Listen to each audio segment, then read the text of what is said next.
Hello viewers, welcome back to my channel. Thumbnail আর title দেখে তো বুঝেই গেছেন আজকে আমি কোন বিষয়ের ভিডিও করছি। ভিডিওটি প্রথম থেকে শেষ পর্যন্ত মন দিয়ে দেখুন।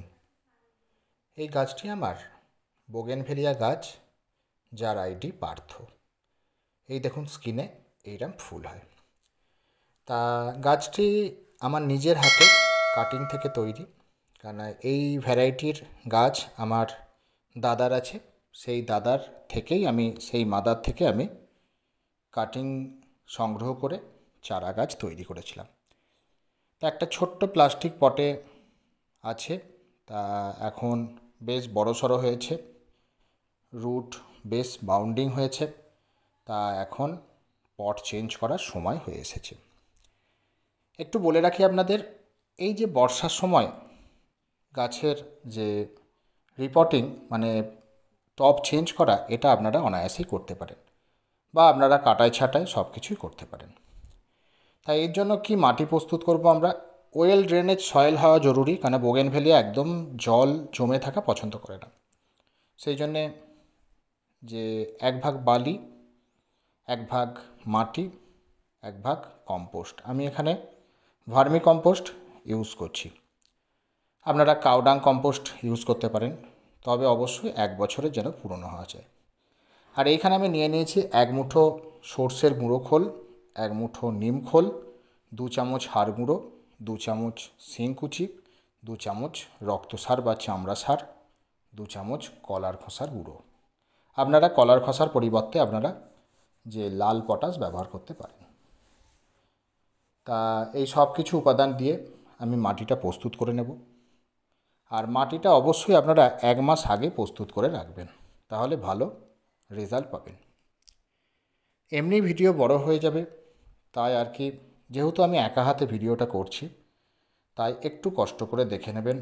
আমি হয়তো সব কিছু দেখাতে পারছি না, বা ভিডিও বড় হওয়ার কারণে আর কি আমি সব কিছু দেখাতে পারছি না। তা দেখুন, আমি পট থেকে বের করে নিয়েছি, দেখুন বেশ রুট বাউন্ড হয়েছে। আর সব সময় আমি বলে রাখবো যে বোগেনভেলিয়া যখন পট চেঞ্জ করবেন খুব সাবধানে করবেন, কারণ বোগেনভেলিয়ার রুট খুব হালকা, মানে শিকড় খুব হালকা, একটু নড়ে গেলে অসুবিধা আছে। এমনি শক্তিশালী গাছ, শক্তপোক্ত গাছ, শক্তিশালী গাছ চট করে মরে না। তা রুট খুব হালকা। তা দেখুন, এখানে আমি একটা মাটির বড় 10 ইঞ্চি টব নিয়েছি। নিচে দেখুন খোলানকুচি দিয়ে হোলটাকে বন্ধ করে দিলাম। এরপরে আপনারা ছোট ছোট স্টোন চিপের একটা স্তর করতে পারেন, বা নুড়ি পাথর কাঁকড়ের যে স্তর বা বালির স্তর করতে পারেন। আমার কাছে এই মুহূর্তেগুলো অ্যাভেলেবেল নয়, তাই আমি শুধু খোলানকুচি দিয়ে হোলগুলো আটকে দিলাম। এইবার প্রস্তুত করা মাটি দেখুন আস্তে আস্তে আমি বোঝাই করে নিচ্ছি। তা নতুন বাগানিরা খুব ভালো করে দেখতে থাকুন আজকের ভিডিও। আর আমি বলবো এইভাবে কিভাবে আরও বেশি ফুল পাবেন, বা এই বর্ষার সময় কিভাবে ফুল পাবেন, এই যে রিপোর্টিং করে প্রচুর প্রচুর ফুল ফুটবে, কি করবেন না করবেন আপনারা প্রথম থেকে থাকুন, স্কিপ করে দেখবেন না, তাহলে অনেক কিছু মিস করে যাবেন। তা দেখুন, এখানে একটু চেপে চেপে মাটিটা বসিয়ে নিলাম। এইবার আমি ঠিক মিডিল বরাবর গাছটাকে টবে বসিয়ে দিচ্ছি, এবং বাকি অংশ আবার আমি মাটি বোঝাই করে দিচ্ছি। এই কাজটা খুব ধৈর্যের সাথে করবেন, তাড়াহুড়ো করে গাছ হবে না। আর মাটিটা বেশ একটু চেপে চেপে দেবেন, তা না হলে কি হবে, এয়ার গ্যাপ তৈরি হবে। এয়ার গ্যাপ তৈরি হওয়া মানে রুটের ক্ষতি। সেই জন্য আপনারা সবসময় একটু ধৈর্য দিয়ে গাছ রিপোর্টিং করবেন। তা দেখুন, আস্তে আস্তে নতুন বাগানিরা আমি হাতে ধরে শেখাই, কি সুন্দর দেখুন আমি বোঝাই করে নিয়েছি। আমার কিন্তু প্রায় শেষের দিকে, পটিংটা শেষের দিকে। দেখুন, আমি এই মাটিটা প্রস্তুত করেছিলাম, দিয়ে বর্ষার জলটা একটু খেয়েছে, তাই মাটিটা ভিজে আছে দেখুন, এই দেখুন। তা আমি ঠিক ভালোভাবে মাটিটাকে ছড়িয়ে দিচ্ছি, আর ঠিক যেটুকু গোড়া যে পর্যন্ত মাটি ছিল ঠিক সেইটুকুই দেবো, তার উপরে আমরা তুলব না। ঠিক সেই লেভেলেই আমরা মাটিটা দেব। আর পাশে দেখুন ঠিক ভালো করে খুঁড়ে দিচ্ছি, মানে ভালো করে আর কি চেপে চেপে দিচ্ছি, যাতে ঠিকমতো কোনো গ্যাপ না তৈরি হয়, ঠিকমতো পুরো গ্যাপগুলো পূরণ হয়ে যায়। নতুন বাগানেরা এইগুলোই শেখার বিষয়, হাতে ধরে আমি শেখাই। এই যে খুঁটিনাটি বিষয়গুলো, এইগুলো শিখতে হবে, তবে আপনারা ভালো বাগানে তৈরি হতে পারবেন। তা দেখুন আমার পটিং করা হয়ে গেছে। একটু বলে রাখি, আমার মাটিটা ভিজে আছে, তাই আমি আজকে এখন জল দেব না। আপনারা কি করবেন, ভরপুর জল দিয়ে দেবেন। আর দেখবেন আপনাদের মাটিটা ঠিকমতো প্রস্তুত হয়েছে কি না, কী করে বুঝবেন, দেখবেন টবের নিচ দিয়ে অতিরিক্ত জল বেরিয়ে যাবে। আচ্ছা, এইবার যেটা বলি আমি, এখন আমি আর এর প্রুনিং করব না। কেন করব না? আর কদিন পরেই ফুল ফুটবে, খুব শিগগিরই ফুল ফুটবে। সেই জন্য আমি এখন প্রুনিং করব না, ঠিক ফুলটা নিয়ে নেব, তারপরে আমি আবার প্রুনিং করে দেবো। তা সেই জন্য আমি দেখুন এখনই খুব শিগগিরই ফুল আসবে। একদম ডগায় পাতার রং চেঞ্জ হতে শুরু করেছে। এইভাবেই আমি বুঝি যে কখন ফুল আসে। তা বেশ শাখা পোশাখা ছেড়েছে দেখুন, আরও ছাড়বে। খুব তাড়াতাড়ি যাতে বৃদ্ধি হয়, সেই জন্য আমরা কি স্প্রে করব, সেই জন্যই আপনারা থাকুন দেখতে থাকুন, আমি বলবো এখনই। একটা পিজিআর আমরা স্প্রে করছি, মিরাকুলান 15 ফোঁটা 1 লিটার জলে নিয়ে ভালো করে ঝাঁকিয়ে নিচ্ছি। এখন 15 দিন অন্তর আমরা স্প্রে করব। তাহলে কি হবে, প্রচুর শাখা গজাবে। আর প্রচুর শাখা গজানো মানেই হচ্ছে প্রচুর ফুল আসবে। এই পিজিআরটা অবশ্যই আপনারা কিনে আনুন। মিরাকুলান আবার নামটা বলে দিলাম আমি। তা দেখুন আমি খুব ভালো করে স্প্রে করে দিচ্ছি, ভালো করে পাতা শাখায় স্প্রে করে দিচ্ছি। কিছুদিন পরে খুব ভালো গ্রোথ হবে, প্রচুর শাখা আসবে, প্রচুর পাতা হবে। আর প্রচুর শাখা হওয়া মানে প্রচুর ফুল হবে। তা দেখুন এইভাবে আমি স্প্রে করছি। আপনারা এরকম একটা স্প্রেয়ার কিনে নেবেন, দিয়ে স্প্রে করবেন সুন্দর করে, এইভাবে স্প্রে করে দেবেন।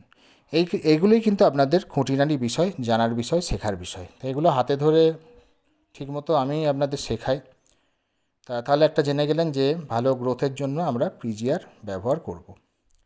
এইবার আমরা বলি যে খাবার। দেখুন খাবার, এখন যেহেতু বৃষ্টি হচ্ছে, মানে যে আকাশ মেঘলা, সেই জন্য আমরা এখন সর্ষের খোল পচা জল দিতে পারছি না। আমরা সর্ষের খোল পচার সাথে ডিএপি একসাথে পচাতাম, সেই জন্য আমরা এখন কি করব, অসুবিধা নেই, সর্ষের খোলটা এখন দেবো না, ডিএপিটা আমরা দিতে পারি। রাসায়নিক যেটা ডিএপি, খুব ভালো রেজাল্ট পাবেন। 10 ইঞ্চি পটের জন্য 10টা দানা ঠিক টবের কিনারা দিয়ে ছড়িয়ে দিন। আগের দিন অবশ্যই মাটিটা যেন ভিজে থাকে সেটা দেখে, আর এখন তো ভিজেই আছে মাটি। 15 দিন অন্তর 10টা করে দানা 10 ইঞ্চি পটের জন্য। 8 ইঞ্চি হলে 8টা দানা, 7 ইঞ্চি হলে 7টা দানা, সাইজ অনুযায়ী দানা দেবেন। তাহলে দেখবেন খুব শিগগিরই দেখবেন ফুল আসবে গাছে। বা আপনারা যদি ডিএপি না দেন, তাহলে কি করবেন, যে হাড় গুঁড়ো আর হচ্ছে কলার খোসার ডাস্ট, এটা দিতে পারেন মাসে একবার 2 চামচ করে। বা আপনারা সিঙ্গেল সুপার ফসফেট 1 চামচ নিলেন, 1 চামচ এমওপি যেটা লাল পটাশ, এগুলো আমরা মাসে একবার করে ব্যবহার করতে পারি। আর যদি রাসায়নিক ব্যবহার না করেন, তাহলে পুরোটাই জৈবভাবে করতে পারেন, অসুবিধা নেই। কেন পার্মানেন্ট গাছে আমরা অনেক সময় প্রয়োজনে করি রাসায়নিক, তবে আপনারা রাসায়নিক না করে জৈবভাবেই করুন, গাছ ভালো হবে। তাই আর এখন জলে ভেজান। আর যদি দেখছেন যে 7 দিন অন্তর টানা বৃষ্টি হচ্ছে, তখন আপনারা কি করবেন, আপনারা শেডের তলায় রাখুন, কারণ অতিরিক্ত জল আবার জমে গেলে গাছের গোড়া পচে যেতে পারে। বা আপনারা পলিথিন দিয়ে ঢেকে রাখুন, বা আপনারা গাছ শুয়ে দিন যাতে জল না বসে। আর ড্রেনেজ সিস্টেমটা খুব ভালো রাখবেন, এটা করুন। আর আরও ভালো গাছ রাখতে আপনারা কি করবেন, একটু কপার বেসযুক্ত ফাঙ্গিসাইড চাইলে একটু ভালো করে স্প্রে করে দিন মাসে 2 বার, তাহলে গাছ খুব ভালো থাকবে। এই ধরুন ব্লু কপার বা ব্লাইটক্স 1 থেকে 1.5 গ্রাম 1 লিটার জলে গুলে ভালো করে ঝাঁকিয়ে পাতাতে স্প্রে করে দিন, তাহলে গাছ ভালো থাকবে, সুস্থ থাকবে, সতেজ থাকবে। আর এমনি রোগ পোকা বলতে কি সেরকম হয় না, সেই জন্য আমরা কোনো কীটনাশক ব্যবহার করি না, গাছ এমনি সুস্থ থাকে, ভালো থাকে। আজ এ পর্যন্তই। যদি ভিডিওটি ভালো লেগে থাকে অবশ্যই লাইক করুন, বন্ধুদের সাথে ভিডিওটি বেশি পরিমাণে শেয়ার করুন, কিছু জানতে আমায় অবশ্যই কমেন্ট করুন। যারা চ্যানেলে নতুন তারা চ্যানেলটি সাবস্ক্রাইব করে পাশে থাকা বেল আইকন প্রেস করে দিন, যাতে সবার আগে নোটিফিকেশান আপনার ফোনে পৌঁছে যায়। Thank you.